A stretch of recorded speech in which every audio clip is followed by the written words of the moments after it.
Lately, deep learning has become very famous. Even a common person might hear this terminology in daily life, yet most people don't actually know what deep learning is. In this course, we'll be demystifying this very popular and yet unknown terminology to you. And by the end of this course, you will have a proper intuition of what it is and how it works. Before getting into the complexity of deep learning, first we need to understand where it stands as compared to artificial intelligence, AI, and machine learning, ML. The diagram shown on screen illustrates the order of ascendancy of these terms. Deep learning is a particular subset of machine learning, which is itself particularly a subset of artificial intelligence. Let's explore in detail the meaning of each term. So, first of all, what is artificial intelligence? Artificial intelligence is the broad mandate of creating machines that can think intelligently. The computer performs tasks without explicitly programming them. Alright, so that was the definition of artificial intelligence. It's about machines that can think intelligently. It's about computers performing tasks without explicitly programming them. Now, what is machine learning? Machine learning is one way of doing the same tasks by using algorithms to extract insights from data. In conventional programming, we have data and we then define some rules so that we can get results. When we talk about the field of machine learning, we have data, we have results, and by using both the data and the results, we extract the rules which define their relationship. In other words, we will have software programs that get increasingly accurate at predicting outcomes without being expressly designed to do so, thanks to machine learning techniques. In order to anticipate future values, machine learning algorithms make use of historical data as input. Alright, so that was machine learning. Now on to the definition of deep learning. So, what is deep learning? Similar to machine learning, deep learning is also about using both data and the results to extract the rules which define their relationship. So deep learning is again one way of doing that, but only using a specific algorithm called a neural network. So to sum up, deep learning is an area of machine learning that is concerned with artificial neural networks, which are algorithms that are inspired by the structure and function of the human brain. Alright, now on to the next lecture.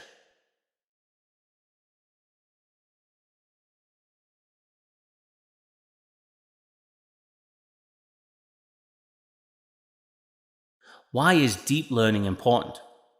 We saw in the previous lecture how deep learning is a subfield of machine learning, which is itself a subfield of artificial intelligence. Now let's see why deep learning is so important in machine learning. Deep learning is very important because it can deal with complexity whereas typical machine learning algorithms cannot. For decades, machine learning has been used for classifying images and text, but there is a threshold point in its performance, and beyond that threshold, it cannot perform well. We do not always deal with a small amount of data. In fact, most of the time the data we have is enormous, and relationships among the data is very complex. In this situation, only deep learning enables us to deal with such data efficiently, as shown in the graph. So, to sum up, many complicated issues may be solved with the help of deep learning, which focuses on analyzing huge sets of interdependent variables to uncover hidden patterns in the data or uncovering complex connections between them. Deep learning algorithms can discover hidden patterns from the data, integrate them, and develop more efficient decision rules. Deep learning excels when it comes to complicated tasks such as picture classification, natural language processing, or voice recognition. Alright, and now on to the next lecture.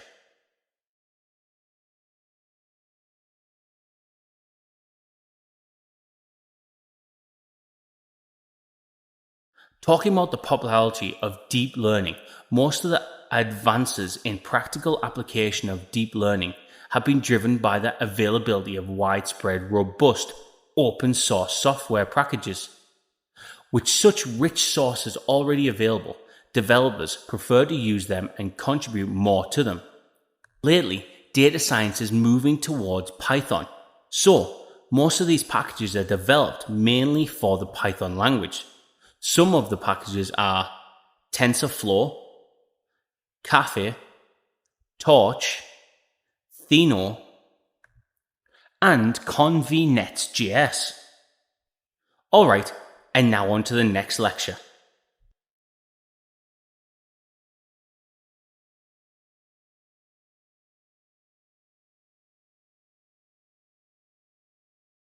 Once you are introduced to deep learning, it is time to dig into the complexity of our topic. As stated earlier, deep learning uses a neural network in its execution. So we are going to examine neural networks. Keep in mind that the neural networks is also called artificial neural network.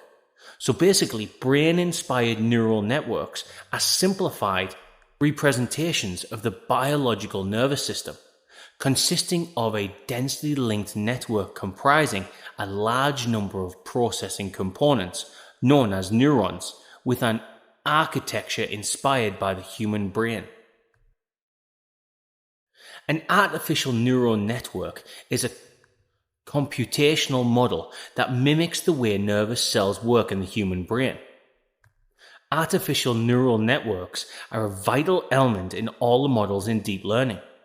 They are the fundamental algorithms as well as the simple approaches that are utilized in the deep learning DL approach. Alright, and now on to the next lecture.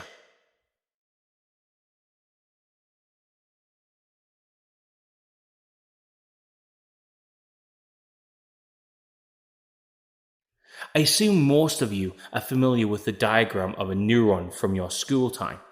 Basically, a neuron receives or transmits impulses or information in various parts of our body. Billions of these neurons work collectively to build our nervous system. For example, if your finger is burning on a candle flame, neurons on the finger receives this information, and the information is transported by the ascending neurons to the central nervous system. The central nervous system realizes that something is wrong, so it sends the message back to the arm with the help of descending neurons to stimulate the arm in order to remove the finger from the candle. So to sum up, nerve impulses travel throughout your body thanks to specialized cells called neurons in your nervous system. Your brain, skin, organs, glands, and muscles all communicate with each other through electrical impulses.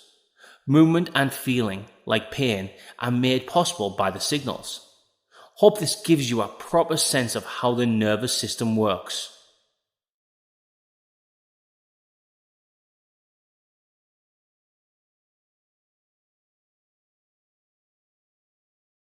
A neuron in artificial neural network can be considered as a numerical representation of the biological neuron. Both the biological neuron and the artificial neuron can get information inputs and transfer it to the next neuron it is connected to. A simple neural network is graphically represented on the slide. It consists of some input neurons, x1, x2, x3, xn, and one output neuron, y. A neuron is also known as a node. The rest of the elements are collectively called synapses. The synapse is responsible for the connection between input and output nodes. This connection between neurons consists of weights, a transfer function, and an activation function. So this communication consists of W1, W2, Wn, which are weights associated to each input, as well as a transfer and activation functions, which are vital for tuning the data and transporting data between nodes. Weights can be assumed as importance of an input to a node. How important one input is to a neuron is actually defined by the value of the weight. If the weight is 0 for an input, then it means that the input contributes nothing to the value of the node. But if the value of the weight is high for an input, then it contributes a lot to the volume of the node. Now, onto the functions. So, functions in the synapse are some mathematical functions. Transfer function is the sum of all the products of each input by its weight. And activation function is a function that takes input from the transfer function and applies a function to the value in order to get another value and send it to the successive node. Weights are very crucial in neural networks because neural networks learn by modifying the values of their weights. And the neural network will then decide to how much a signal is significant in each case.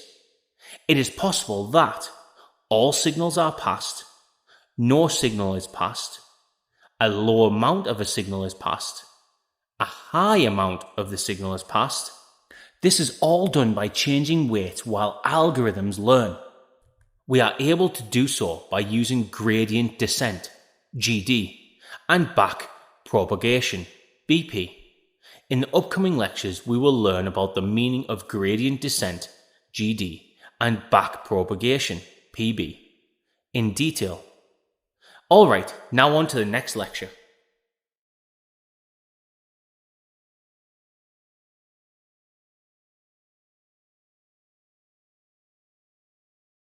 The architecture of a complete neural network is shown in this figure. It has an input layer which consists of all the input nodes.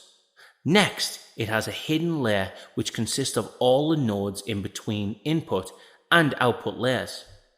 And lastly, it has an output layer which consists of output nodes. In this figure, it has only one output node. To briefly summarize how a neural network works, first, signals from multiple neurons such as X1, X2, X3, Xn, along with their associated weights W1, W2, W3, Wn, transmitted to the successive neurons. Second, once a successive neuron receives those inputs, it sums up all the products of signals and their associated weights. Third, once the sum is calculated, an activation function is applied to the sum and we get a value for this successive neuron. And fourth, the above process keeps on repeating until the last neuron gets a value. I hope that the architecture of the neuron network is clear for you now. So we're now familiar with the structure of an artificial neural network. In the upcoming lectures, we are going to see in detail how information propagates in an artificial neural network and how our model learns by itself.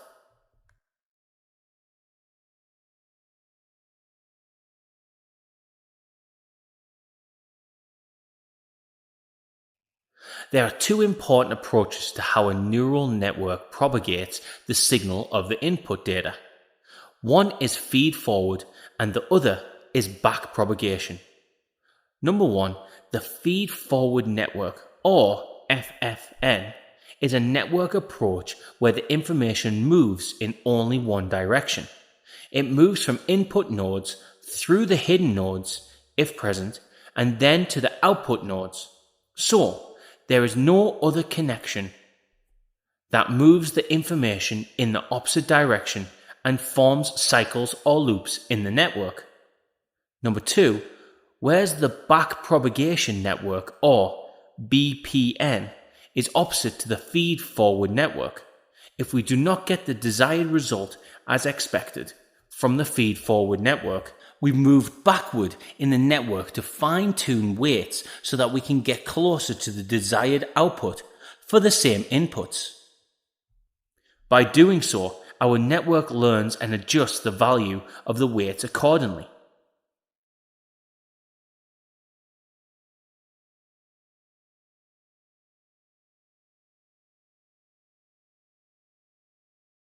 In the backpropagation network, the error is computed in the output layer by comparing the predicted values to the actual values.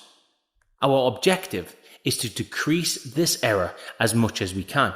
So, we backpropagate, then do some adjustments with weights. Then, again, we proceed until we get the minimum error. The backpropagation network is an advanced algorithm which has more complex mathematics for adjusting weights, and one of the main advantages of the backpropagation network is that our network knows which weights contribute to the error.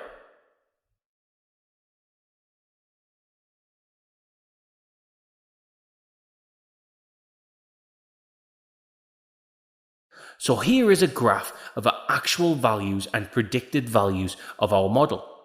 In this scenario, there are only two possibilities. Number one, first, if the predicted value and actual value are the same, then we are good. No need to worry.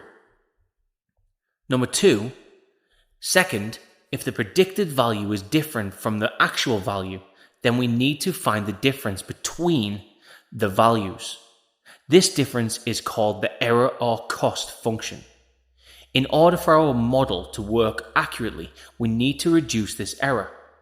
In this case, we get help from the backpropagation approach to update weights in our network and reduce this error.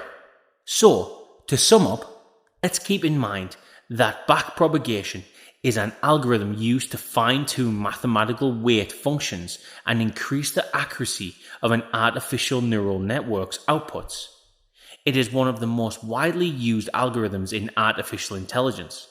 Alright, so that was it for the propagation of information in artificial neural networks. And now on to the next lecture.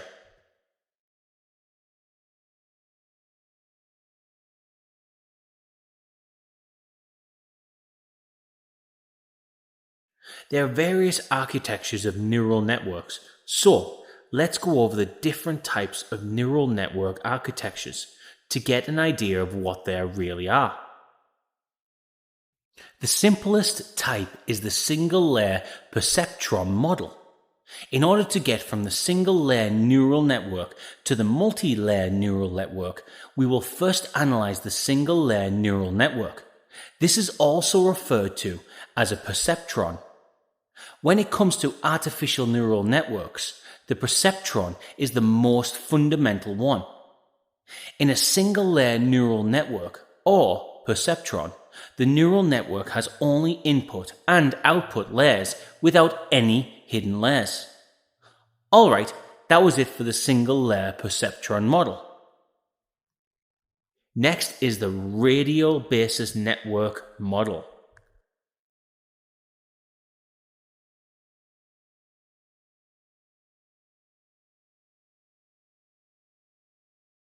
Alright, so what is the radial basis network? These networks are composed of input, single hidden, and output layers.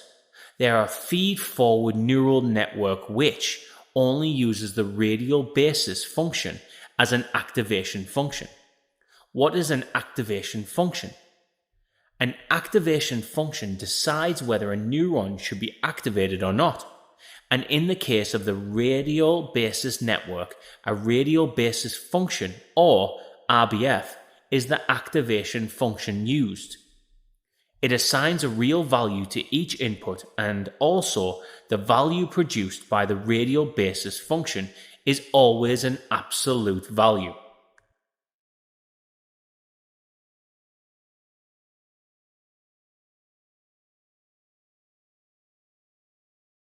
Next is multi-layer perceptron neural network.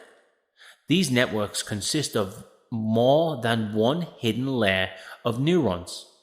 They are also known as deep feed-forward neural networks.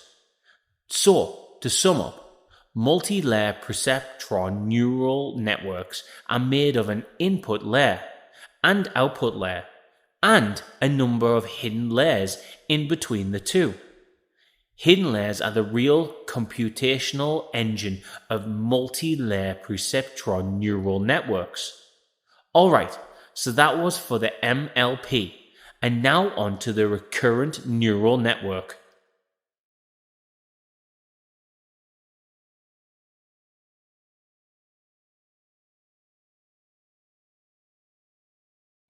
Recurrent neural networks process memory. The value of a hidden layer neuron is a combination of data it receives from the lower layer and its previous value. Previous value contributes to the current value, and it's exactly this feature that enables the neural network to process memory. So, to sum up, RNNs are a type of artificial neural networks that may be used to analyze time series data or data that involves sequences. When you use an ordinary feed-forward neural network, you need to have a large number of independent data points.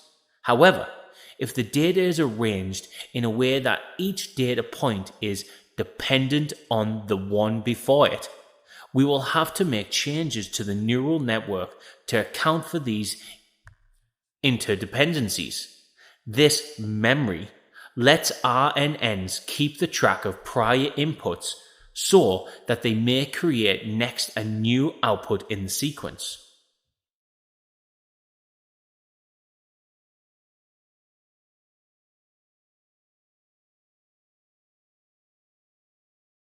Next is long short-term memory neural network, LSTM. The type of neural networks in which the memory cell is incorporated into hidden layer neurons is called LSTM network. Keep in mind that LSTM is a particular type of the recurrent neural network, or RNN, that we saw in the previous lecture. This particular type of RNN, known as LSTM, is able to learn long-term dependencies via the use of the short-term memory networks. Hochreiter and Schmid-Huber, 1997, were the first to present it, and many others have since improved and popularized it. Long short-term memory networks are now frequently employed because they work so effectively on so many different types of issues. By design, LSTMs do not suffer from the long-term dependency issue. It is not like they have to work hard to learn how to retain knowledge for lengthy periods of time. Alright, so that was it for the long short-term memory networks, and now on to the next lecture.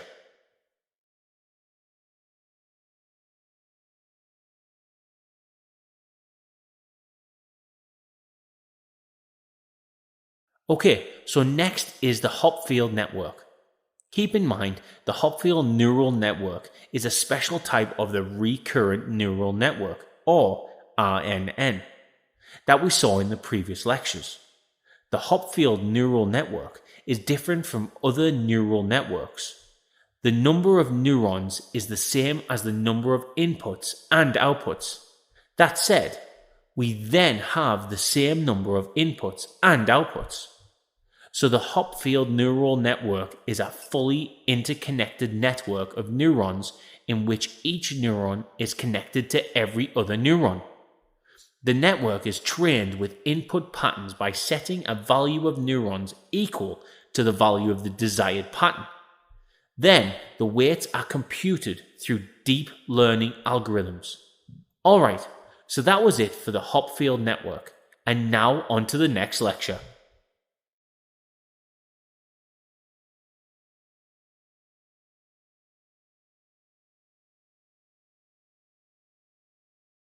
The last one is the Boltzmann machine neural network.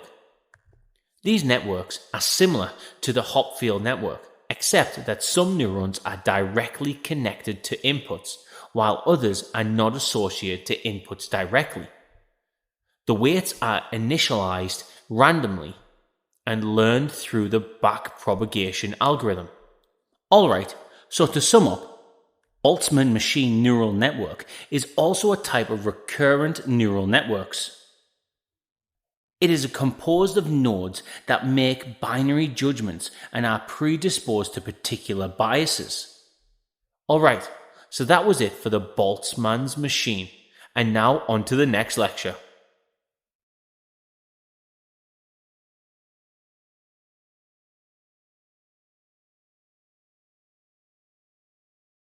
Our next topic is one of the crucial components of machine learning and deep learning.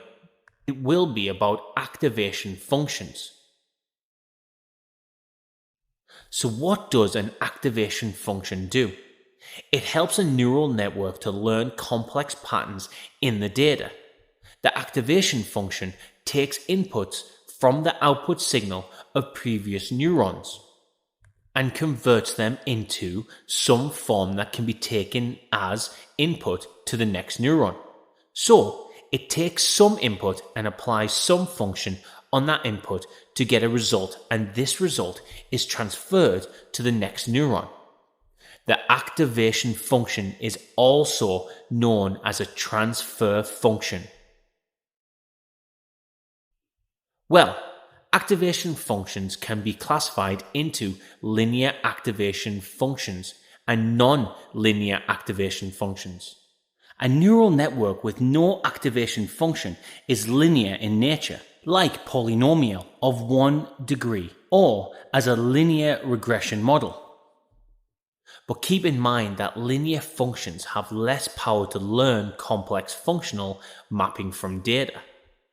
One of the main purposes of activation functions is to introduce non-linearity to the output of a neuron because real-world problems are non-linear, high-dimensional, and complicated. So, by using non-linear activation functions, the neural network will be better equipped to mimic the real world accurately.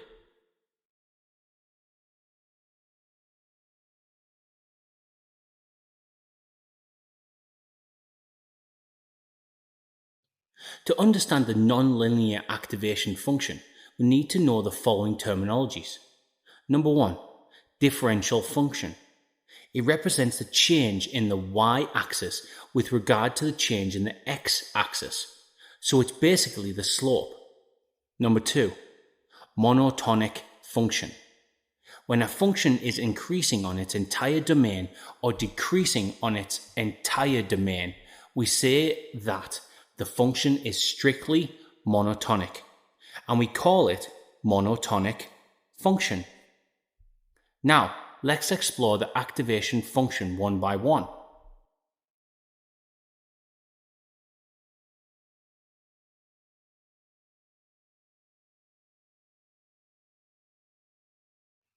The first is the sigmoid function. There are some important characteristics of this function that we need to keep in mind. First, the range of this function is limited to greater than 0 and less than 1. Second, the range is 0 to 1, so it is especially used for models where we have to predict the probability as an output. Third, it's a differentiable, which means we can find the slope at any 2 points. Fourth, it is a monotonic function. Fifth, it is not very useful in the real-world examples because of the following 3 reasons. It's computational inexpensive. It is not zero-centered, which means the range only consists of either positive or negative values. It causes vanishing gradient problems. The vanishing gradient problem is encountered when an artificial neural network is trained with gradient-based learning methods and backpropagation. In such methods, each of the neural network's weights receive an update proportional to the partial derivative of the error function with respect to the current weight in each iteration of training. In the worst case, the gradient value will be so small that it might not be able to change any weight. So, to sum up, the sigmoid function will always output a value between 0 and 1, regardless of any real number input. Basically, any real number will be converted to a number between 0 and 1. Hence, the sigmoid function is said to squeeze values. Alright, that was it for the sigmoid function. Now on to the next lecture.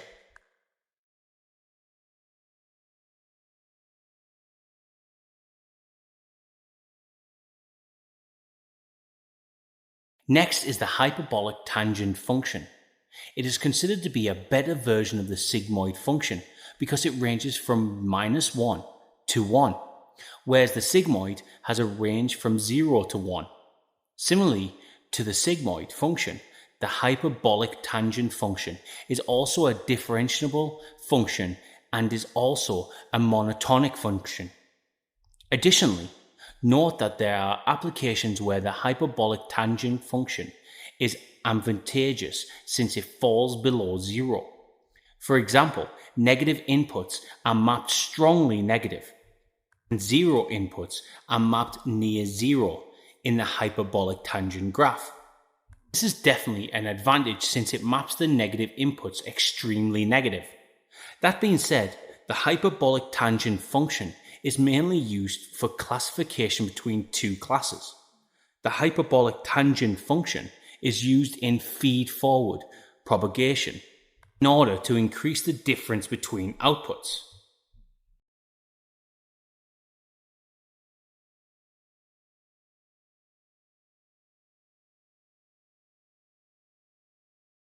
Next comes the softmax function. First, this particular activation function works in the output layer. Second, it applies a standard exponential function to all the values in the output layer. Then it does the normalization by dividing each value by the sum of all exponentials. So, this way, all values sum up to 1. Third, it computes the probability or confidence score for each attribute, so it is used in multi-class classification problems. Fourth, it is also a differentiable function. Alright, so that's it for the softmax function. Now on to the next lecture.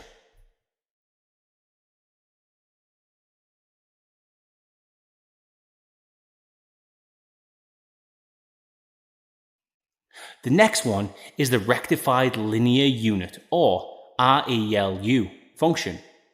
Number 1, if the value is less than 0, then the function becomes 0.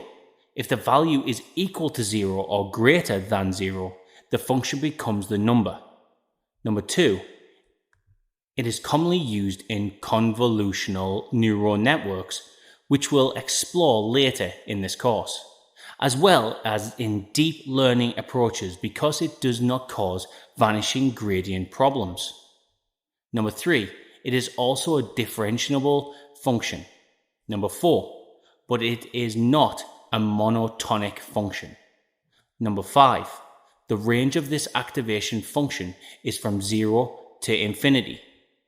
Number 6, one problem with this function is that we lose data that is less than 0 and our neural network learns nothing from those neurons. Moreover, it maps all the values lesser than 0 to 0. This approach is not proper because it makes our neural network unstable. Alright, so that was it for the rectified linear unit, ReLU function, and now on to the next lecture.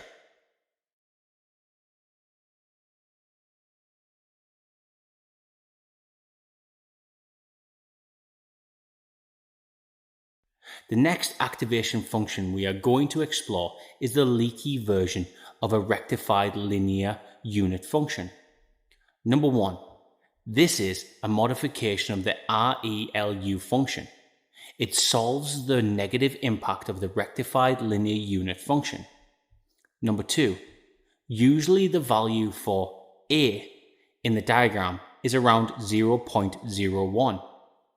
Number 3, range of leaky ReLU is from negative infinity to positive infinity. Number 4, it is also a differentiable function. Number 5, and it is a monotonic function as well. Alright, now on to the next lecture.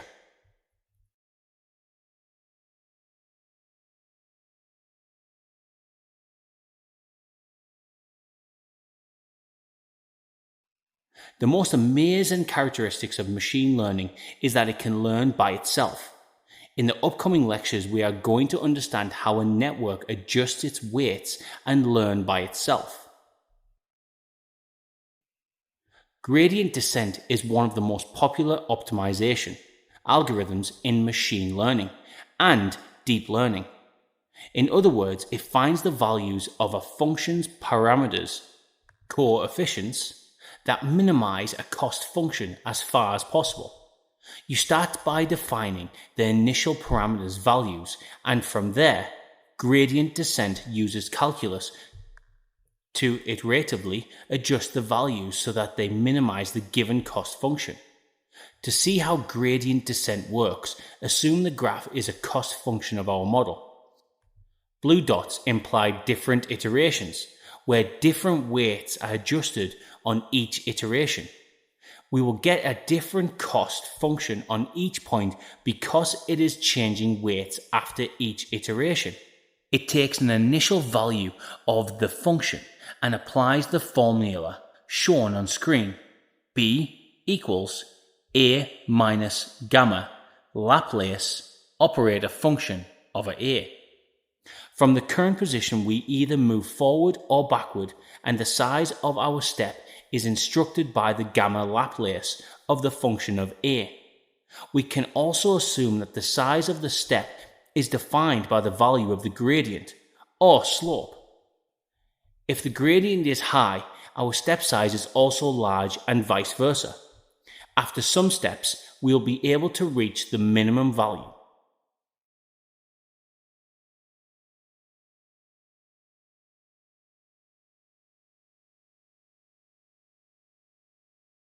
The main drawback of gradient descent is that it is limited to a convex function in terms of the shape of the function.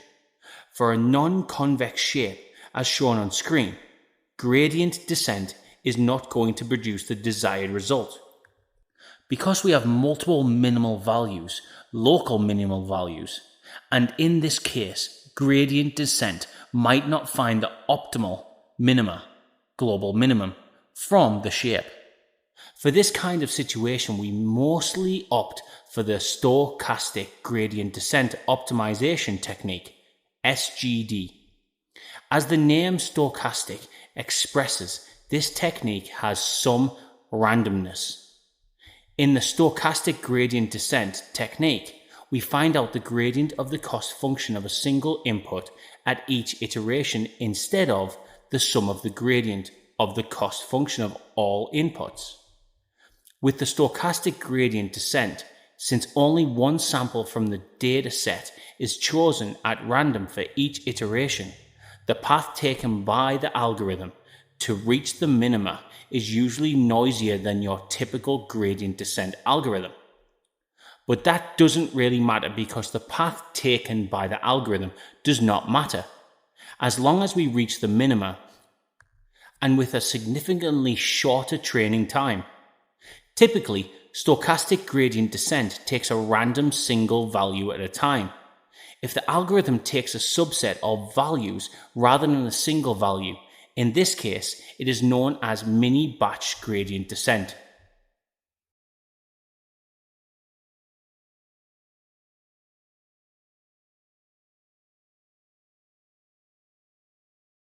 One important difference between gradient descent and stochastic gradient descent is that in gradient descent, for every iteration we take the whole data set to measure gradient and update parameters of the cost function.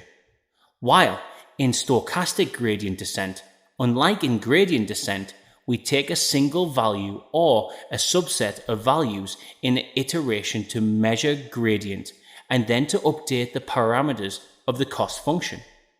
So, if the data is very large, gradient descent may take too long. In this case, stochastic gradient descent would be the faster.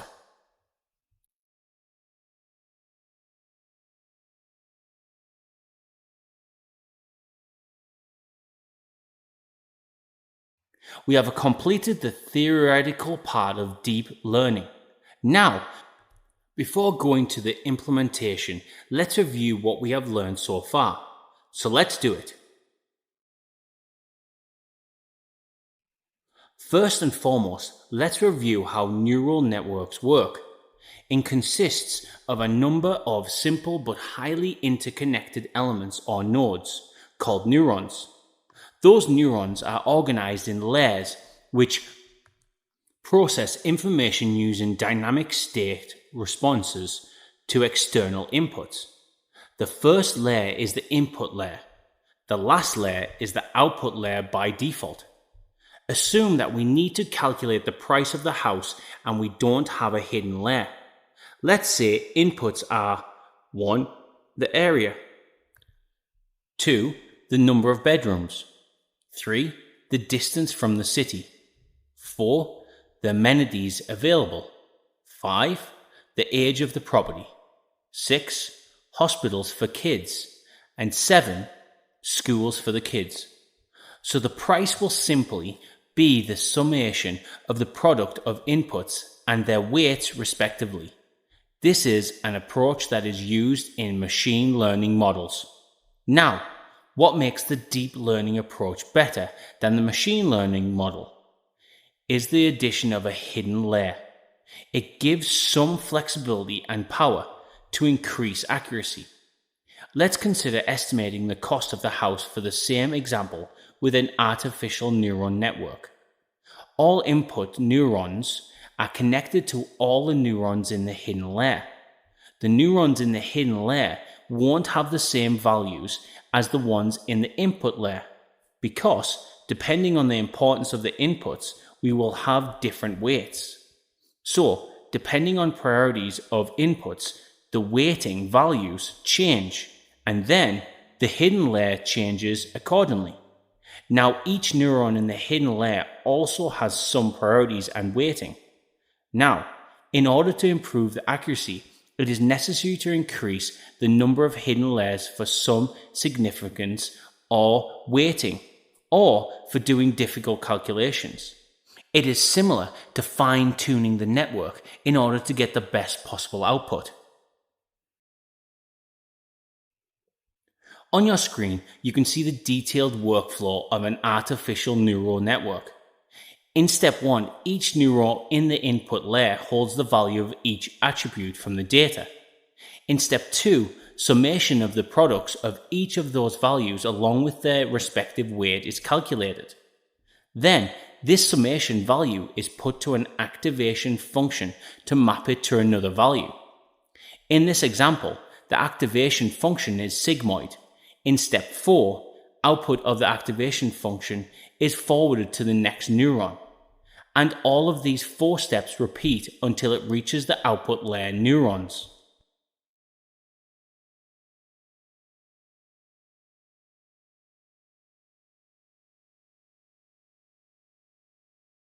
So, during our previous lectures, we have explored in detail artificial neural networks. What are the advantages of artificial neural networks? They have the ability to work with incomplete knowledge. After the artificial neural network is trained, the data may produce output even with incomplete information. The loss of performance here depends on the importance of the missing information. Next is fault tolerance. Fault tolerance means the corruption of one or more cells of the artificial neural network will not stop the generation of the output. Then we have parallel processing capability. An artificial neural network can perform more than one job at a time. Alright, so that was it for the advantages of artificial neural networks. Now on to the disadvantages.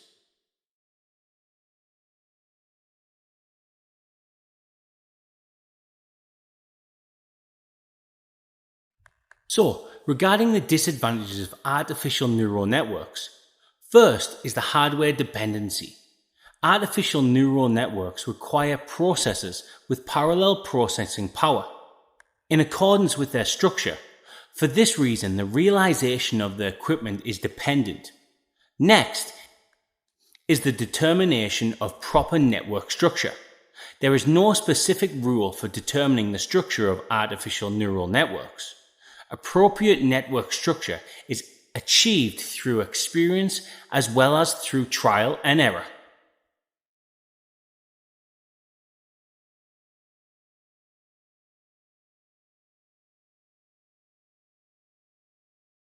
Now, regarding the applications of artificial neural networks have so many applications in the real world.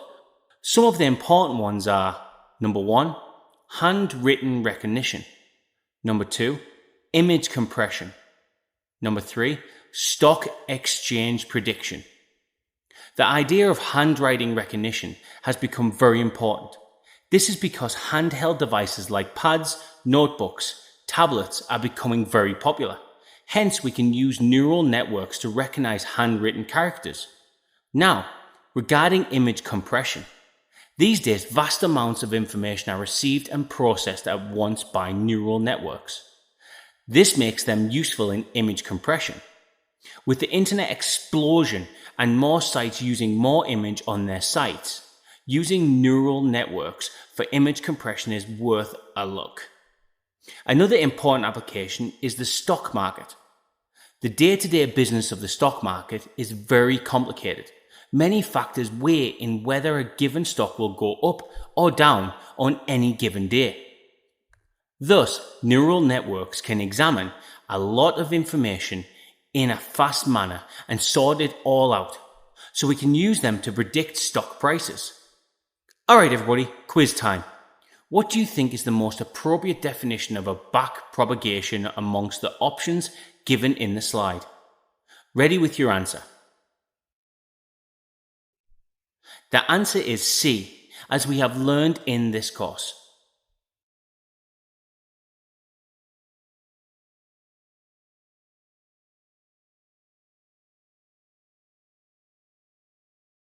I hope that by now you have developed a strong understanding of how ANN works. Assuming so, let's learn the implementation of ANN through Python coding. Slide 46. For the implementation in Python, I'm going to use the churn modeling dataset. You can download the dataset from Kaggle. Artificial neural networks can be used for both classification and regression.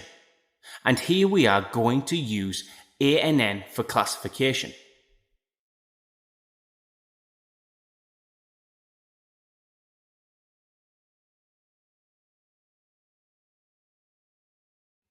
Alright, so now that you download the dataset, you can double click on it, open it and see what's inside. We can clearly see that this dataset has the following attributes: 1. Customer ID; 2. Surname; 3.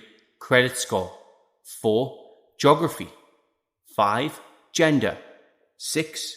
Age; 7. Tenure; 8. Balance; 9. Number of products they used from the bank, such as credit card or loan, etc. 10. Has credit card or not? 1 means yes, 0 means no. 11 is active member. That means the customer is using the bank or not. And 12, estimated salary. So these are all the independent variables of the churn modeling dataset. The last feature is the dependent variable, and that is customer exited or not from the bank. 1 means the customer has exited the bank and 0 means the customer stays in the bank.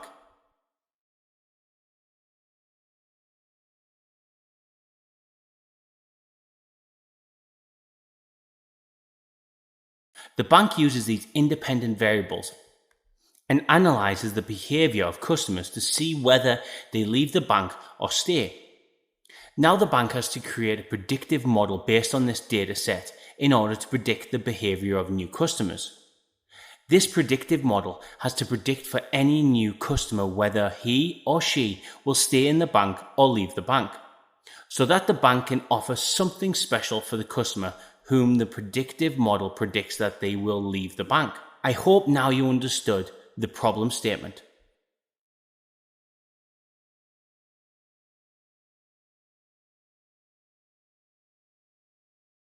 So, the first step in the implementation of an artificial neural network in Python is data pre-processing. Data pre-processing involves transforming raw data to well-formed data sets so that the machine learning and deep learning algorithms can be applied. There are some important libraries in Python which are used to play with data. 3 of such libraries are displayed on the screen. First is NumPy, which stands for Numerical Python. It is used to perform various mathematical and scientific tasks. NumPy is used for working with multi-dimensional arrays. It also has functions for working in the domain of linear algebra and matrices. Matplotlib is second. It is a plotting library that is used for creating a figure, plotting area in a figure, plot some lines in an area, decorates the plot with labels, and much more. Third is Pandas. It is a library that offers us tools used for data manipulation and analysis. If you don't have Python already installed on your device, you can visit www.anaconda.com to download the world's most popular data science platform, Anaconda. Anaconda is a bundle that contains Python implementation as well as the popular tools and libraries used in data science, such as Jupyter Notebook. It is like an all-in-one package. Installing Anaconda will install Jupyter Notebook, Python, and the popular data science libraries like Panda, NumPy, and Matplotlib, etc. on your machine. In this course, we will be working in Jupyter Notebook. Jupyter Notebook is a web-based application. Its cell-based structure allows you to write and run code, create visualizations, and have narrative text all at one place. We will be using Anaconda distribution to set up Jupyter Notebook on our machines. So, after you install Anaconda onto your computer, search for Anaconda Navigator in your search bar and open it. Inside the Anaconda program, or Anaconda Navigator, you will see a tab called Jupyter. Launch your Jupyter Notebook by clicking on Launch. It will launch Jupyter Notebook in your default web browser. Click New, and then Python 3 to create a new notebook. Alright, so we're now set up. Let's import the essential libraries that we'll need for this project. Import NumPy as NP. Import matplotlib.pyplot as PLT. Import pandas as PD. Click Run. And here you go. We can now use the library's features in our notebook. So that was our first step. We imported all the required libraries. Now in the next step, we'll need to import our data to Python.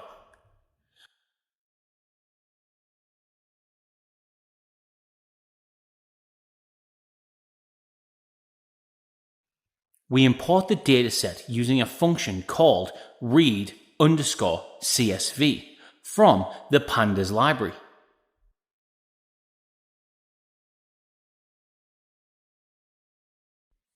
Dataset equals pd.read_CSV brackets churn_modeling.csv close brackets. We just create a variable called dataset in which we store the whole dataset CHRUN_modeling.csv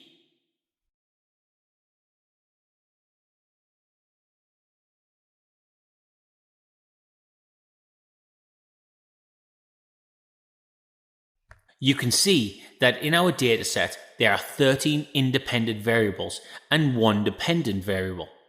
But the first 3 independent variables, row number, customer ID, and surname, are useless for our prediction because they do not contribute for a user to stay or leave the bank. Row number, customer ID, and surname do not help in predicting the behavior of a customer, so we will eliminate these 3 independent variables in the next step. And we will also split the independent variables in X and the dependent variable in y.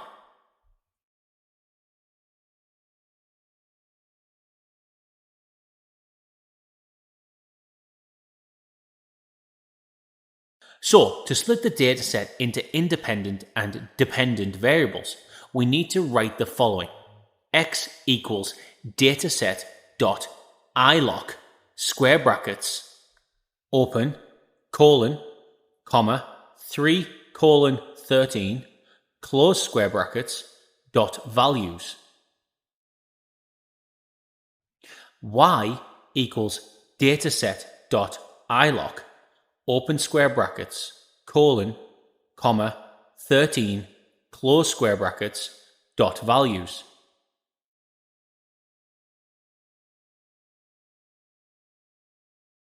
The dataframe.iloc method is used when the index label of a data frame is something other than the numeric series of 0, 1, 2, 3, n, or in case the user doesn't know the index label. Why do we have dataset.iloc open square brackets colon comma 3 colon 13 close square brackets dot values for the variable of x? Because attribute credit score has an index value of 3, and we want the features from credit underscore score to estimated underscore salary. So this first line of code takes all the data from the column 3 till 13, not including 13, and store it in the variable x. In the second line, it is similar to the first line. Here, it puts all values of the column number 13 to a variable called y. To better understand what's inside the variable x, let's print x on the screen. So we write print brackets x. And here you go. As expected, we have all the information from the credit score, column till the estimated salary column. Now, to better understand what's inside the variable of y, let's print y on the screen. So we write print brackets y. And here you go. As expected, we have all the data from the exited column of our dataset. As said previously, y represents the dependent variable. In this image, we have the data inside the variable x. You can see this data set starts from credit score and ends with the estimated salary. It's exactly what we just saw in Jupyter Notebook. And this is how variable y will be holding values. Also, it's exactly what we just saw in Jupyter Notebook. Alright, so now we have successfully divided our dataset into x and y. Let's move on.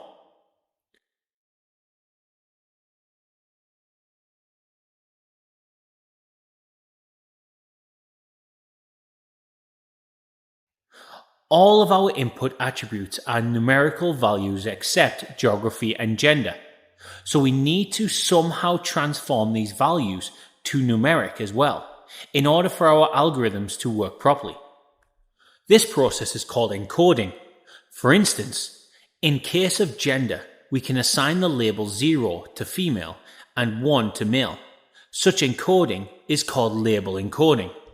And in case of geography, we will be doing hot encoding, which is a bit different than label encoding because in this encoding, each label is represented by an array of integers rather than a single integer, as in a label encoding. Thanks to the sklearn library, we can encode values by ourselves. sklearn is the most robust library for machine learning in Python. It provides effective tools for machine learning and statistical modeling, including classification, regression, clustering, and more. On the slide, you can see that we're importing the label encoder and one hot encoder classes from the sklearn.preprocessing library. Here our objectives is to transform the string's values of attribute gender to numerical form using the label encoding method. In the second line, we have created an object, label encoder underscore x underscore 2 of the class label encoder. In the last line on the left-hand side of the equation, we are assigning values to the third column of the variable, x. On the right-hand side of the equation, we are using the fit underscore transform function of the class label encoder. This function returns values after mapping them. In other words, it maps string values to numerical values. In our case, we are replacing string values of attribute gender, which are female and male, to numerical values of 0 and 1. So after performing label encoding on the gender variable, the male and female are converted into 0 and 1. Let's go to Jupyter Notebook and see how this works. From sklearn.preprocessing, import label encoder,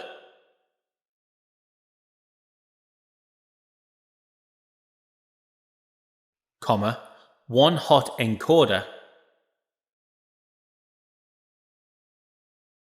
label encoder underscore x underscore 2 equals label encoder.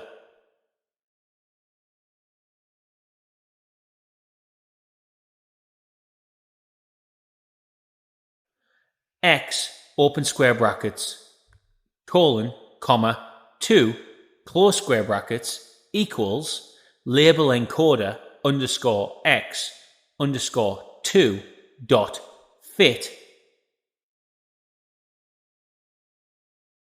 underscore transform brackets x open square brackets colon comma 2 close square brackets close all brackets. Let's print the variable of x, which presents the independent variables in our model. So we write print brackets x. We run this cell, and here you go. We now have the same data set as previously, with only one difference. The male and female that you see up here have now been converted to 0 and 1. You can see it down there. 0 represents female and 1 represents male. Now we have one more categorical variable, and that is geography. So, to resolve this issue and get only numerical values, we will need to perform one hot encoding to convert France, Spain, and Germany into the 0 and 1 form. Let's see how we can do that.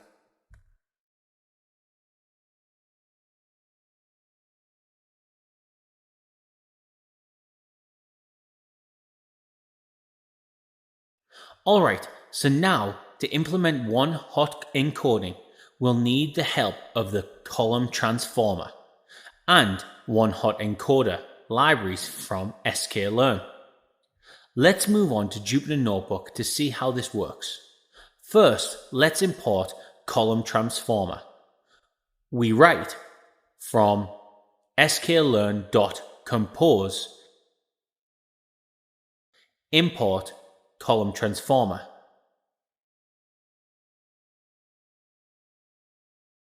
Then we write ct equals column transformer open brackets open square brackets OHE comma one hot encoder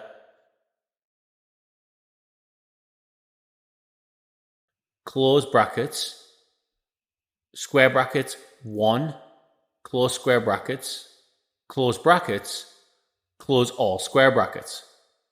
Remainder equals pass through close all brackets again. Here we are creating an object of the column transformer class. But before we can do that, we need to understand the column transformer constructor takes quite a few arguments, but we're only interested in 2. The first argument is an array called transformers, which is a list of tuples. The array has the following elements in the same order. Name, a name for the column transformer, which will make setting of our parameters and searching of the transformers easy. Transformer. Here we're supposed to provide an estimator. We can also just pass through or drop if we want, but since we're encoding the data in this example, we'll use the one-hot encoder here. Remember that the estimator you use here needs to support fit and transform. Columns. The list of columns that you want to be transformed. In this case, we'll only transform the first column. The second parameter we're interested in is the remainder. This will tell the transformer what to do with the other columns in the dataset. By default, only the columns which are transformed will be returned by the transformer. All other columns will be dropped, but we'll have the option to tell the transformer what to do with the other columns. We can either drop them, pass them through unchanged, or specify another estimator if we want to do some more processing. As you can see from the snippet above, we named the transformer simply OHE. We're using the one-hot encoder constructor to provide a new instance as the estimator, and there we're specifying that only the second column has to be transformed. We're also making sure that the remainder columns are passed through without any changes. Alright, so now let's continue with our code. We write x equals np.array open brackets ct.fit underscore transform x in brackets comma dtype equals np.str close brackets. X equals x open square brackets colon comma 1 colon close square brackets. So what are we actually doing here? Once we have constructed this column transformer object, we have to fit a transform the dataset to label encode and one-hot encode the column. To do so, we have our third line of code.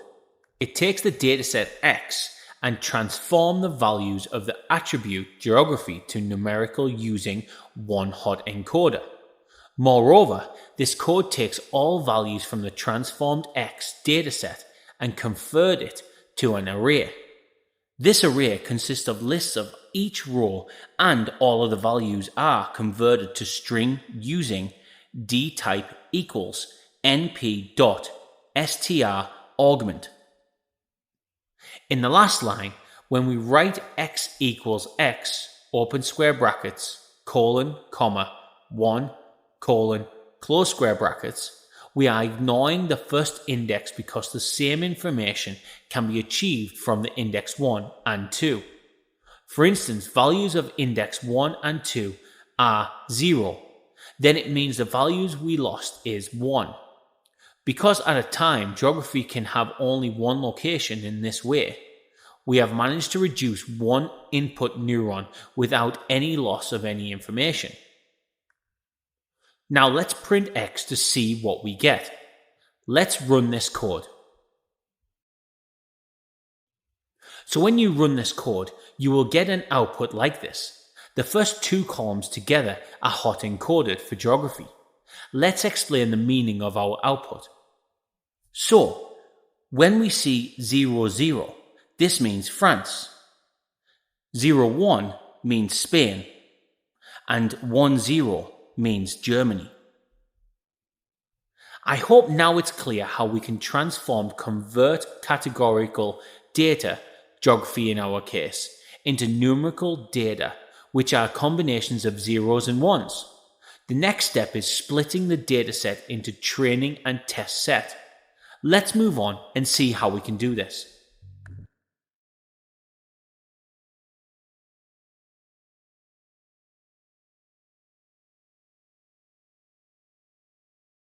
As we are well aware, to build a machine learning model, we need to construct algorithms that can learn and make predictions on data. The data is usually divided into training and testing data. Training data is a type of data that builds up the machine learning algorithm. The data scientist feeds the algorithm input data which corresponds to an expected outcome. The model evaluates the data repeatedly to learn more about the data's behavior and then adjusts itself to serve its intended purpose. After the model is built, testing data validates that it can make accurate predictions. Test data provides a final real-world check of an unseen data set to confirm that the machine learning algorithm was trained effectively. That's why we have to split the X and Y datasets into a training set and test set. While splitting into training and test set, you have to remember that 80 to 90% of your data should be in the training tests. For implementation, we are going to use the train_test_split method from the sklearn.model_selection library. Let's go to Jupyter Notebook and see how this works. First, we import the library from sklearn.model_selection import train_test_split.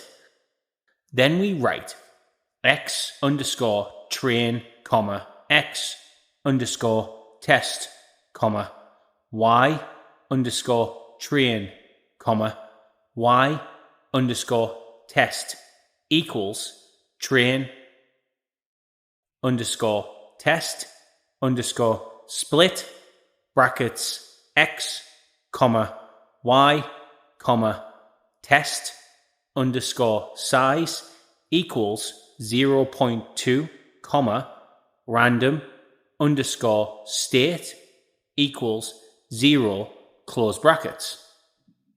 Here we have four variables: x underscore train, x underscore test, y underscore train, and y underscore test. And we are going to split x into the first two variables and y into the last two variables. We are setting the test size parameter to 0.2, which means 20% of the data are test data and 80% is training data. Moreover, we set random state to 0, which tells our method not to randomly choose rows, so that the corresponding values in all the variables match the same row, and if this code is run again, it should choose the same rows as the first time. So now, we have splitted our dataset into x underscore train, x underscore test, y dash train, and y underscore test. Alright, so let's move on with our code.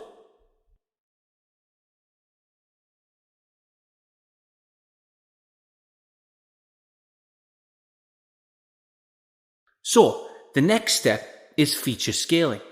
Feature scaling is a technique used to standardize the independent features present in the data in a fixed range.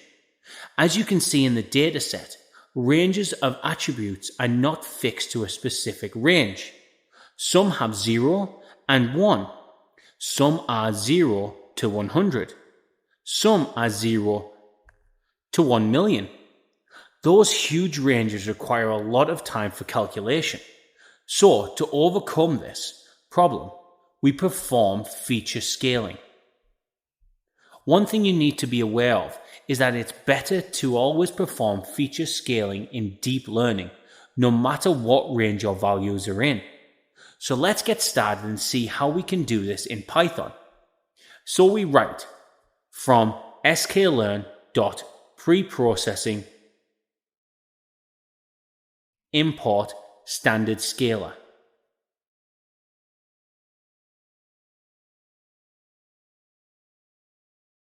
SC equals standard scaler.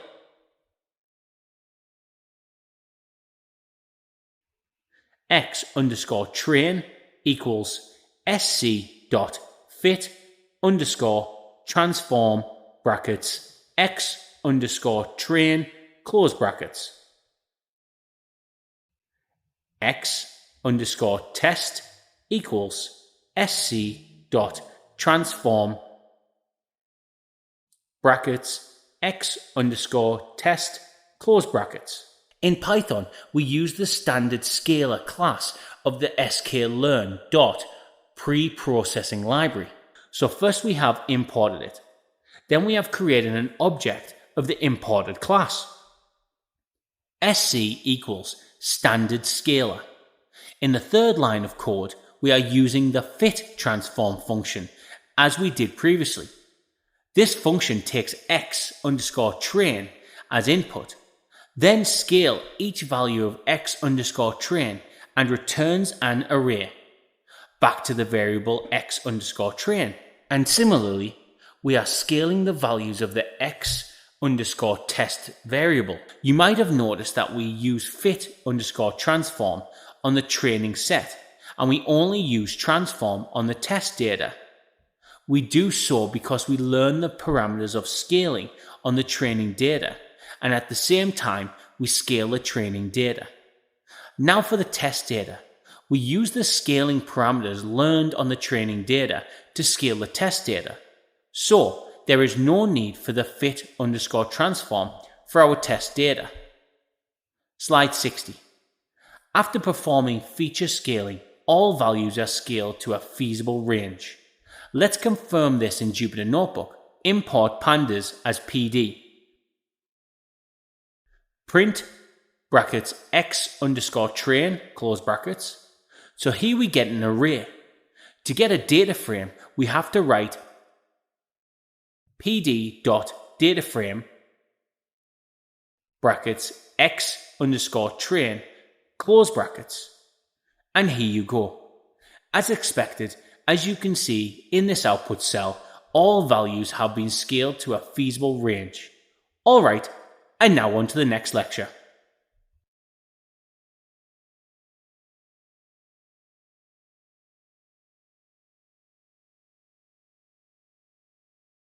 Now we are done with the data pre-processing steps. It's time to move to the next part, which is about building the artificial neural network. For this, we use the Keras library. Keras is a powerful, easy-to-use, free open-source Python library for developing and evaluating deep learning models. So let's write the following. From Tensorflow.Keras.models, import sequential from Keras.models import sequential.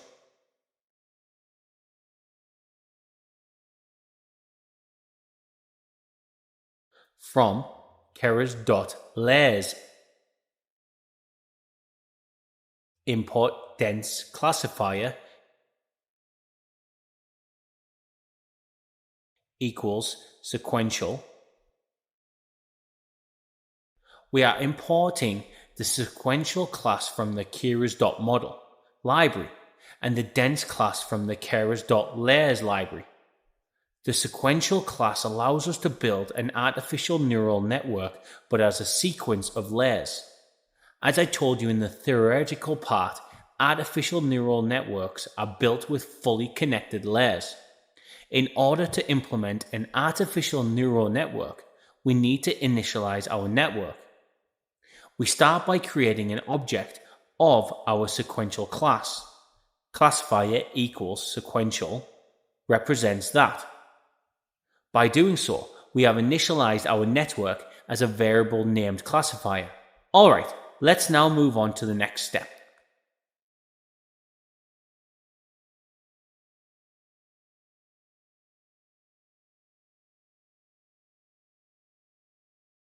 Now we need to add neurons to our network called classifier. To do so, we call a method named add on the classifier. So let's write classifier.add brackets dense units equals 6, comma, kernel underscore initializer equals uniform, comma, activation equals RELU, comma, input underscore dim equals 11, close all brackets. This is going to add a further component of networks to our model. In our code, this add method takes input from the dense class. Here, dense creates a fully connected two-layer network. This network is composed of 11 input neurons and 6 output neurons. We're going to add more layers like this, so these 6 output neurons will be in the hidden layer of our complete network. The parameters for dense include units.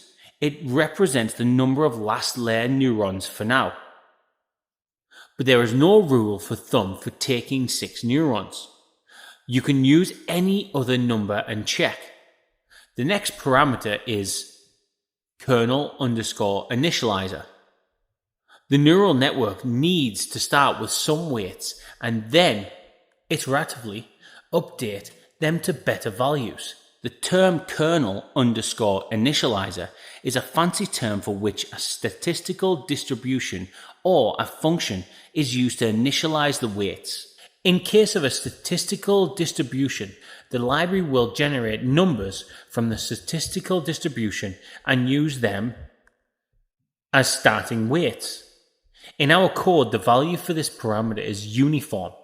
This means that all weights will be uniformly distributed in our network at first. Alright, the next parameter is activation, which refers to the activation function. We have used the rectifier activation function, RELU. And now onto the last parameter. It is input underscore dim, colon, which means dimension of input neurons. In our case, it is 11. Why is it 11? Because we have 11 independent variables, including 2 columns of geography. That's why input dim equals 11. Okay, so now we have built our first input layer and one hidden layer. In the next step, we'll build the next hidden layer.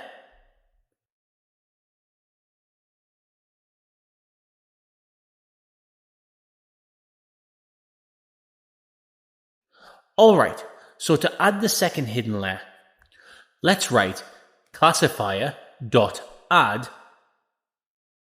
brackets dense units equals 6, comma, kernel underscore initializer equals uniform, comma, activation equals RELU, close brackets. This is the same code as the previous one, except that here we do not need the input dim parameter because it automatically connects to the previous layer of our network. So 6 neurons from the previous layer will be input to this layer. The rest of the code is the same.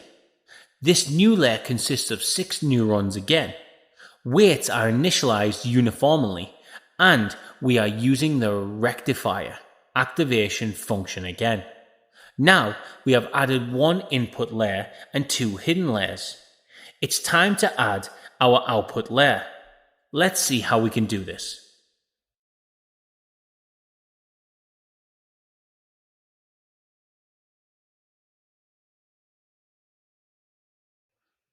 In the output layer, we need 1 neuron.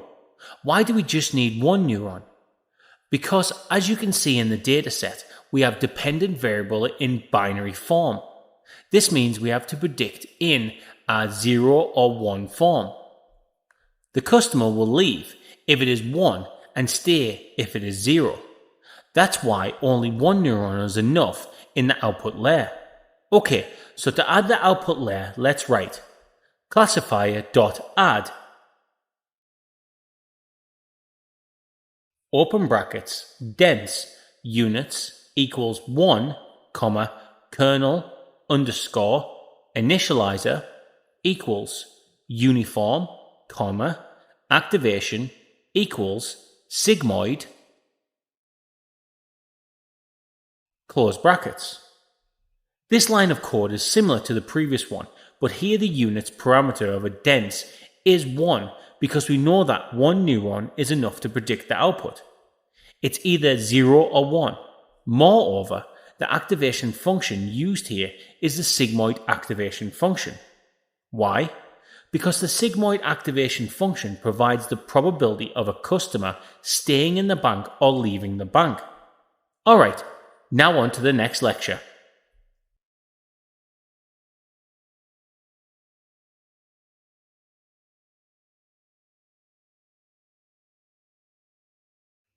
Okay, so now we are finally done with the creation of a structure for our first artificial neural network. In the next step, we need to compile this network, and we also need to fit our data to this structure and tune this network according to our data. We do this by providing the training data to the network. So let's begin the compilation process of our artificial neural network. We write the following: classifier.compile open brackets optimizer equals Adam, comma, loss equals binary underscore cross entropy, comma, metrics equals square brackets open accuracy square brackets close all brackets close. Compile is a method of the Tensorflow library which compiles the artificial neural network together. The first parameter is the optimizer. Its value in our code is Adam. This performs the stochastic gradient descent optimizer technique. Next is the loss parameter, which represents the loss function. It is an optimization function which is used in case of training a classification model, which classifies the data by predicting the probability of whether the data belongs to one class or the other. One thing you need to be aware of when you are doing a binary prediction similar to this one, always use the loss function as binary underscore cross entropy. The binary cross entropy function computes the cross entropy loss between true labels and predicted labels. Alright, so the third parameter is about the evaluation of our network. To evaluate our artificial neural network model, I'm going to use the accuracy metrics. Accuracy metric calculates how often predictions equal labels. This metric creates two local variables, total and count, that are used to compute the frequency with which y underscore pred matches y underscore true. With this, we have compiled our artificial neural network model, and now on to the next lecture.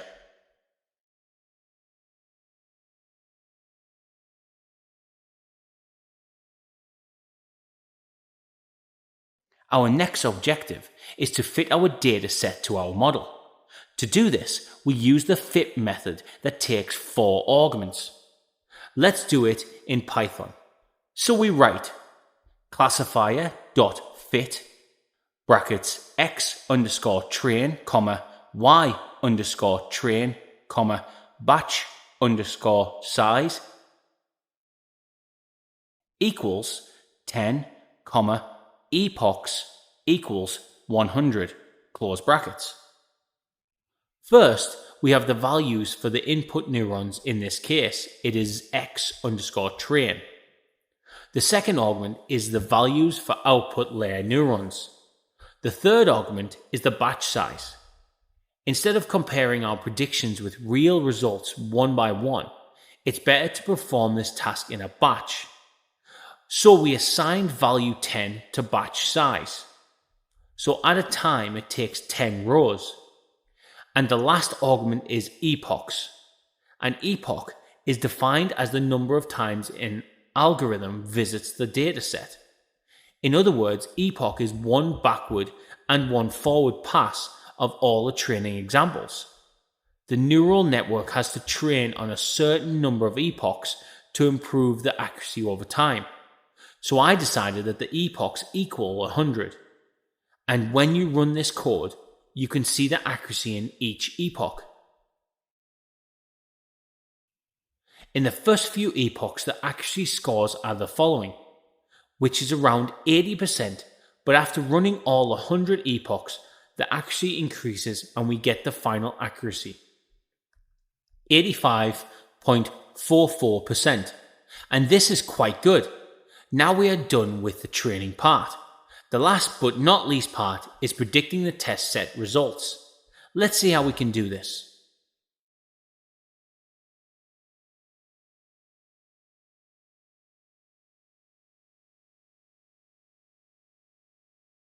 Once our model is trained, we want to see how our model is predicting using x_test data. So let's write the following lines of code regarding prediction. y_pred equals classifier.predict open brackets x_test close brackets y_pred equals brackets y_pred greater than 0.5 close brackets. What we're doing here is the following. We are defining that if y_pred is in between 0 and 0.5, then this new y_pred will become 0, false. And if y_pred is larger than 0.5, then the new y_pred will become 1, true. Let's see what inside y_pred. So we write print open brackets y_pred close brackets. You can see the predicted values for x_test data on the screen. But can you know how many values are predicted right and how many values are predicted wrong by looking at your screen? Well, for a small data set, you can. But when we have a large data set, it's quite hard to count one by one. That's why you use a confusion matrix to clear out confusion. So we need to write the following code. skilllearn.metrics import confusion _matrix, accuracy _score. CM equals confusion _matrix open brackets y_test, y_pred close all brackets. Print CM. Accuracy _score brackets y_test, y_pred close brackets. Let's run this code. A confusion matrix is also known as an error matrix. It is a summary of prediction results on a classification problem. The matrix you see on your screen is a confusion matrix, which tells us that 1499 true values are correctly predicted true, 96 false values are incorrectly predicted true, 189 true values are incorrectly predicted false, 216 false values correctly predicted false. So, the confusion matrix gives more information than just accuracy on how much values are correctly predicted. And we got 85.75% accuracy. That's not bad. Now I would recommend you experimenting with some values and let me know how much accuracy are you getting. Alright, so that was it for the construction of the artificial neural networks. Congratulations! You have now successfully built your first artificial neural network. Now it's time to wrap up with a small quiz. Quiz time. The number of nodes in the input layer is 10 and the hidden layer is 5. The maximum number of connections from the input layer to the hidden layer are... I hope you're now ready with an answer. So the answer is option A, i.e. 50. Since the multi-layer perceptron, or MLP, is a fully connected directed graph the number of connections is a multiple of the number of nodes in the input layer and the hidden layer.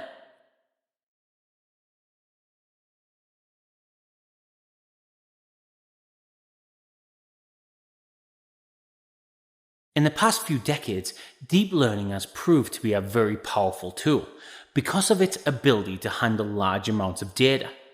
The introduction of hidden layers has surpassed traditional techniques, especially in the pattern recognition. One of the most popular deep learning neural networks is the convolutional neural network, or CNN. CNNs have become a very important part of many computer vision applications. In this course, we'll explore this very important neural network called convolutional neural network. So, let's get started and see how it works. Slide 74. CNNs were first developed and used around the 1980s. The most a CNN could do at that time was to recognize handwritten digits. It was mostly used in the postal sectors to read zip codes, PIN codes, and so on. The important thing to remember about any deep learning model is that it requires a large amount of data to train and also requires a lot of computing resources. This was a major drawback for CNNs at the period, and hence CNNs were only limited to the postal sectors, and it failed to enter the world of machine learning. In 2012, Alex Krzyzewski realized that it was time to bring back this branch of deep learning that uses multi-layered neural networks. The availability of large sets of data and the abundance of computing resources enabled researchers to revive CNNs. In deep learning, a convolutional neural network, known as CNN or ConvNet, is a class of deep neural networks most commonly applied to analyze images. Now, when we think of a neural network, we think about matrix multiplications, but that is not the case with ConvNet. It uses a special technique called convolution. What is convolution? It is simply a mathematical operation on two functions. When two functions, f and g, are combined mathematically, the result is a third function that expresses how the shape of one is modified by the shape of the other. So, in mathematics, and specifically functional analysis, convolution is a mathematical operation on two functions, f and g, that result in a third function that expresses how the shape of one is modified by the shape of the other. The word convolution refers to both of the outcome function and the technique of calculating it, and it is used interchangeably. After one function is reversed and shifted, the convolution is defined as the integral of the product of the two functions after they've been combined together. The integral is calculated for all possible values of shift, resulting in the convolution function being produced. Slide 75. In a convolution neural network, our input image can be either grayscale or colorful. Every image is made up of pixels that range from 0 to 255. We need to normalize them, which means that we need to convert the range between 0 and 1 before passing it to the model.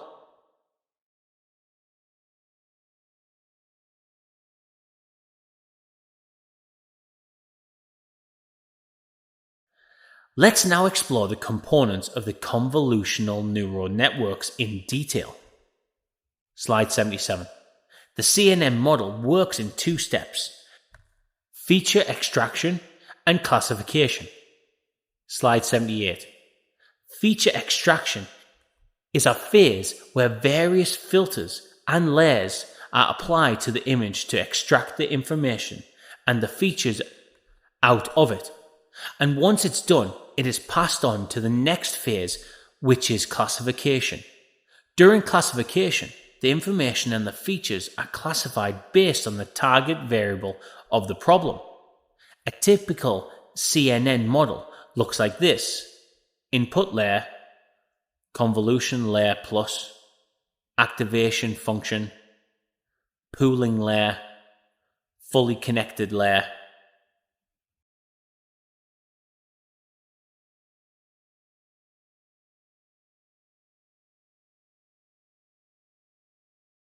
Here is an example of an input image of size 4 by 4 that has 3 channels, i.e. RGB and pixel values. Slide 80. The convolution layer is the layer where the filter is applied to our input image to extract or detect its features. A filter is applied to the image multiple times and creates a feature map which helps in classifying the input image. Let's understand this with the help of an example. For simplicity, we'll take a 2D input image with normalized pixels. In the figure, we have an input image of 6 times 6, 6 by 6, and applied filters of 3 by 3 on it to detect some features.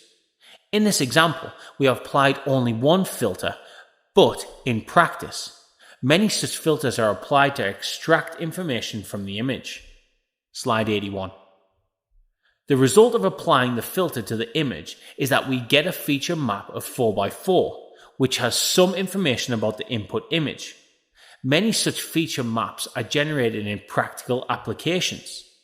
Let's get into some math behind getting the feature map in the following image. So, as presented in the figure, in the first step, the filter is applied to the green highlighted part of the image, and the pixel values of the image are multiplied with the values of the filter, as shown in the figure using lines, and then summed up to get the final value. Slide 82.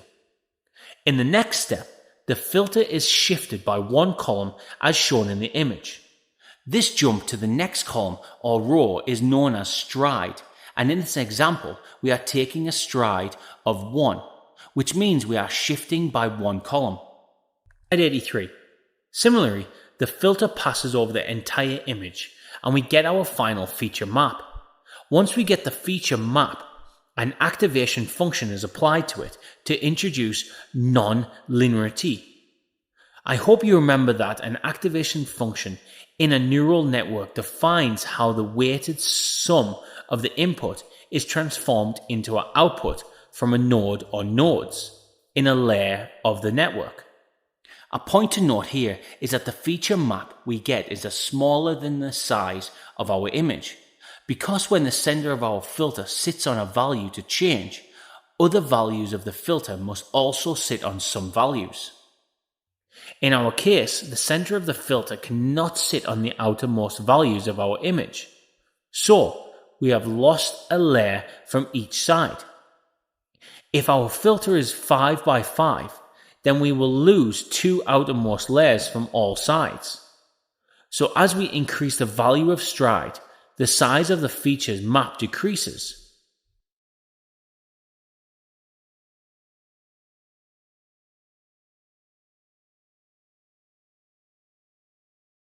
The pooling layer is applied after the convolutional layer. It is used to reduce the dimensions of the feature maps. Thus, it reduces the number of parameters to learn. It preserves the important information or features of the input image. Pooling is a method used to convert an input image to a lower resolution version, which still contains the large or important elements of the input image. The most common types of pooling are max pooling and average pooling. Max pooling extracts the maximum value of the area it convolves, and average pooling computes the average of the value of the area it convolves. The average pooling method smooths out the image, and hence the sharp features may not be identified when this pooling method is used. Max pooling selects the brighter pixels from the image. It is useful when the background of the image is dark and we are interested in only the lighter pixels of the image. The image on our screen shows how max pooling works. Using the feature map which we got from the previous example, we apply max pooling. Here we are doing max pooling of size 2 by 2 with a stride of 2. The maximal value for each highlighted area is taken and a new version of the input image is obtained, which is of size 2 by 2. So, after applying pooling, the dimension of the feature map has been reduced.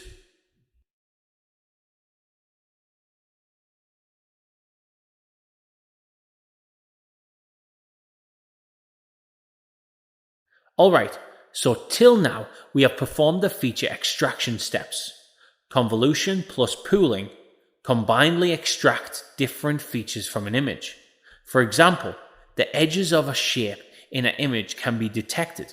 If the image is an image of a face, then the eyes, nose, and mouth can be detected. After the convolution plus pooling layers, we add a couple of fully connected layers to wrap up the CNN architecture.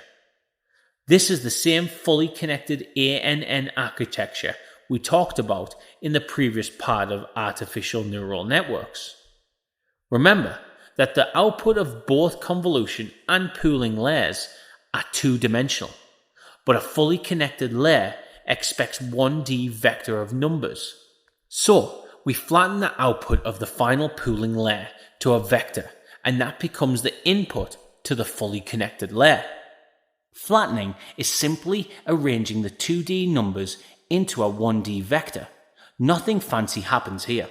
These fully connected layers connect the information extracted from the previous steps, i.e., convolution layer and pooling layers, to the output layer and eventually classifies the input image into the desired label. The complete process of convolutional neural network model can be seen in the image. Alright, and now on to the next lecture.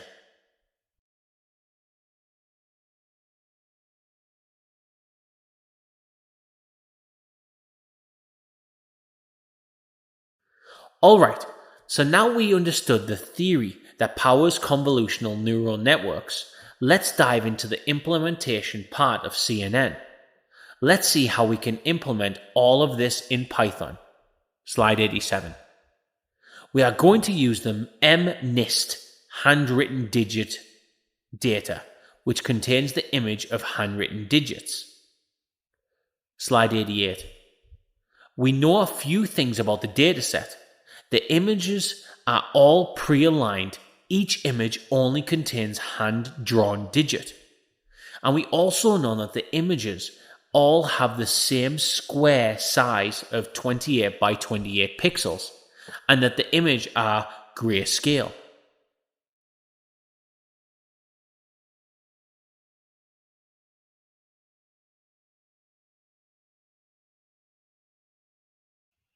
Hopefully, now you have a good understanding of convolutional neural networks. It is time to implement it in Python. First of all, we'll start by importing all the required libraries for the CNN model. So let's go to the Jupyter Notebook and do this. We write from Tensorflow.Keras.datasets import MNIST from Tensorflow.Keras.models import sequential from Tensorflow.Keras.layers import conv2d from Tensorflow.Keras.layers import maxpool2d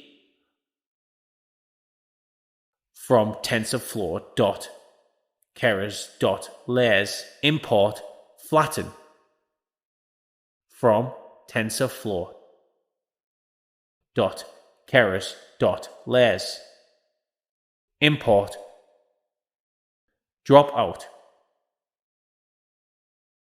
from Tensorflow.Keras.layers import dense. In the first line, we are importing the MNIST dataset of images. The model type that we will be using is sequential. We are importing this model from Keras models. Sequential is the easiest way to build a model in Keras. It allows you to build a model layer by layer. We are dealing with two-dimensional images, so we import conv2d. It's basically a two-dimensional convolution to help us in the convolution layers. Similarly, we are importing other required libraries that we need for the construction of a convolutional neural network in Python. The usage of these libraries will be explained in the upcoming lectures.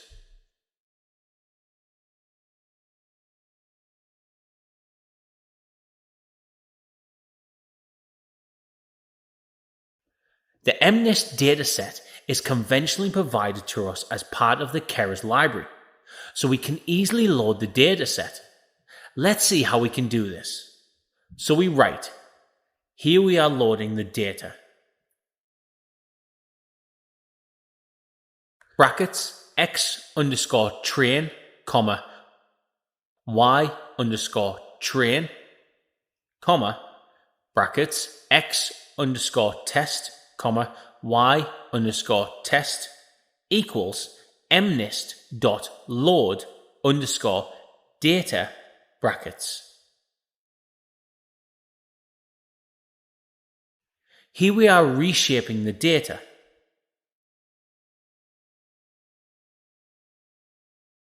X underscore train equals X underscore train dot reshape brackets X underscore train dot shape open square brackets 0 close square brackets comma X underscore train shape open square brackets 1 close square brackets comma X underscore train dot shape square brackets open 2 close square brackets comma 1 X underscore test equals X underscore test dot reshape brackets X underscore test dot shape square brackets open 0 close square brackets comma X underscore test dot shape open square brackets 1 close square brackets comma X underscore test dot shape open square brackets 2 close square brackets comma 1.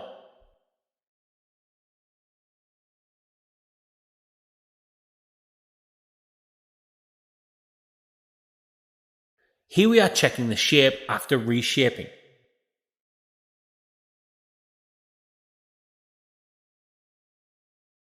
Print brackets X underscore train dot shape. Print brackets X underscore test dot shape.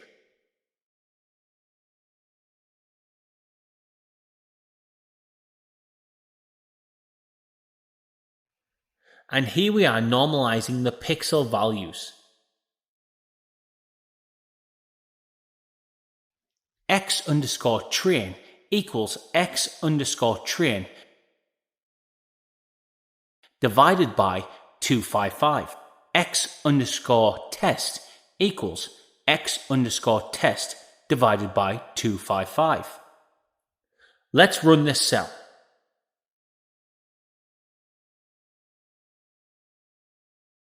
And here we go. We have an output.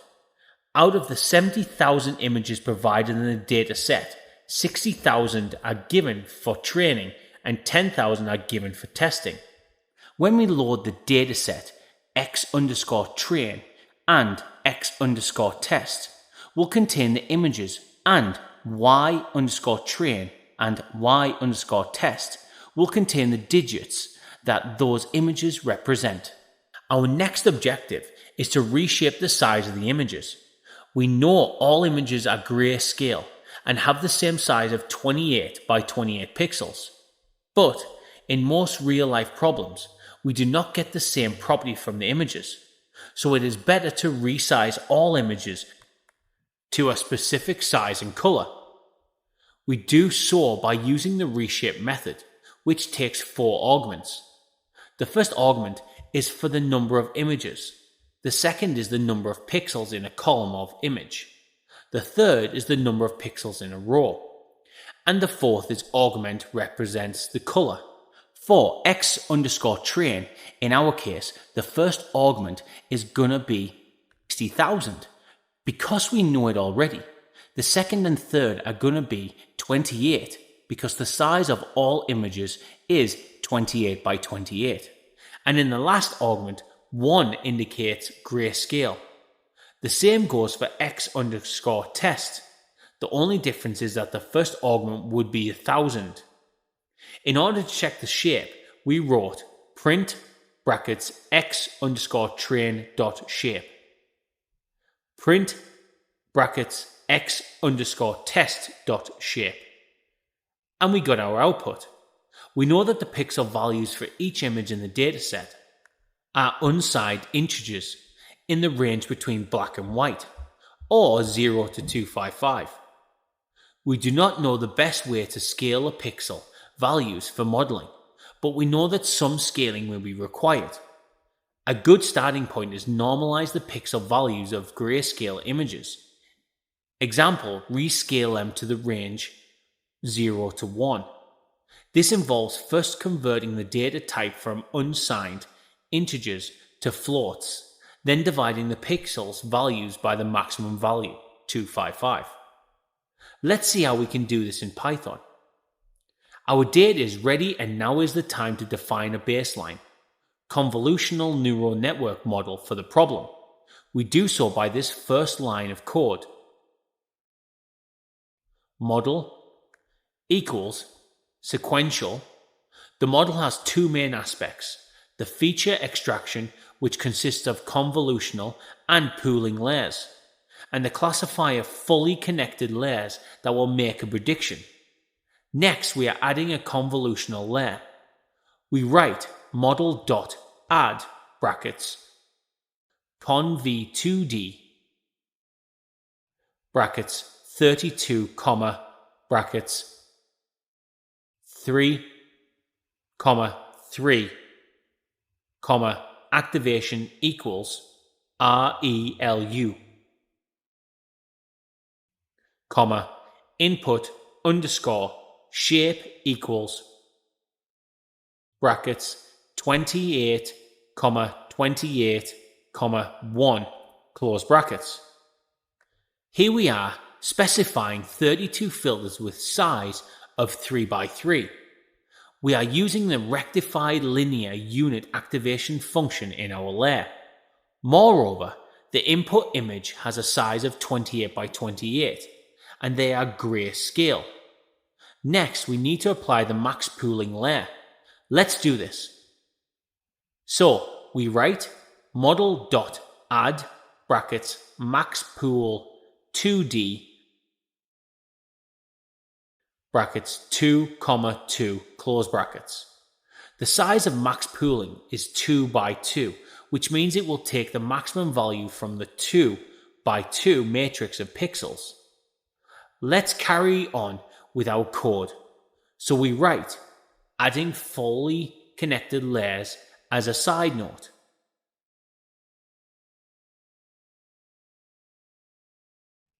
Model.add brackets flatten close brackets model.add brackets dense brackets 100 comma activation equals RELU close brackets. In between the conv2d layers and the dense layer, there is a flattened layer. Flatten serves as a connection between the convolution and dense layers.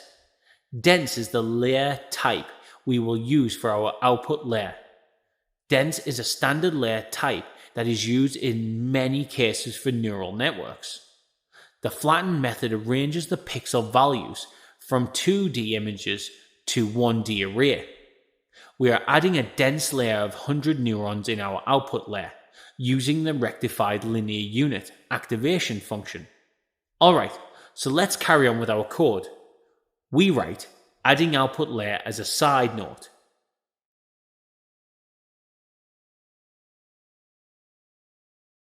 Model.add brackets dense brackets 10 comma activation equals of t max close brackets. So here we are adding another dense layer of 10 neurons in our output layer. Because we know that there are only 10 digits 0 to 9, the activation is soft max. Soft max makes the output sum up to 1, so the output can be interpreted as probabilities. The model will then make its prediction based on the option that has the highest probability. Alright, so once our network is ready, we need to compile it in the same way as we did in our previous activity. The only difference we have here is that we are using sparse categorical cross entropy loss function instead of binary cross entropy loss function because this is a categorical problem, while the previous coding exercise was a binary classification problem. So let's carry on with the code. We write compiling the model as a side note.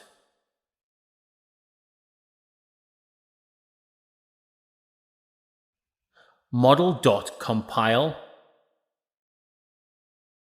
brackets loss equals sparse underscore categorical underscore cross entropy comma optimizer equals Adam comma metrics equals square brackets accuracy close square brackets close all brackets. The last step of finalizing our CNN is fitting our dataset to our model. So let's write fitting the model as a note. Model.fit brackets x underscore train comma y underscore train comma epochs equals 10 close brackets. So to fit our dataset to our model, we are using the fit method. Moreover, we are specifying epochs as a 10, which means that our model will go through our dataset 10 times.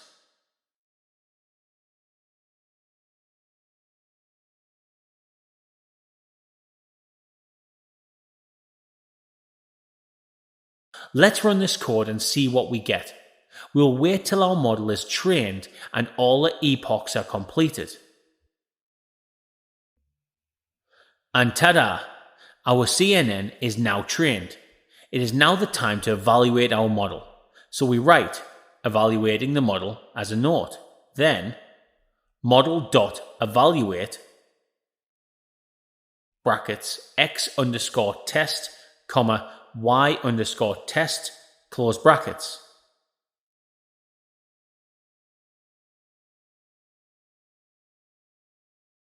Amazingly, the accuracy of our model is 98.64%.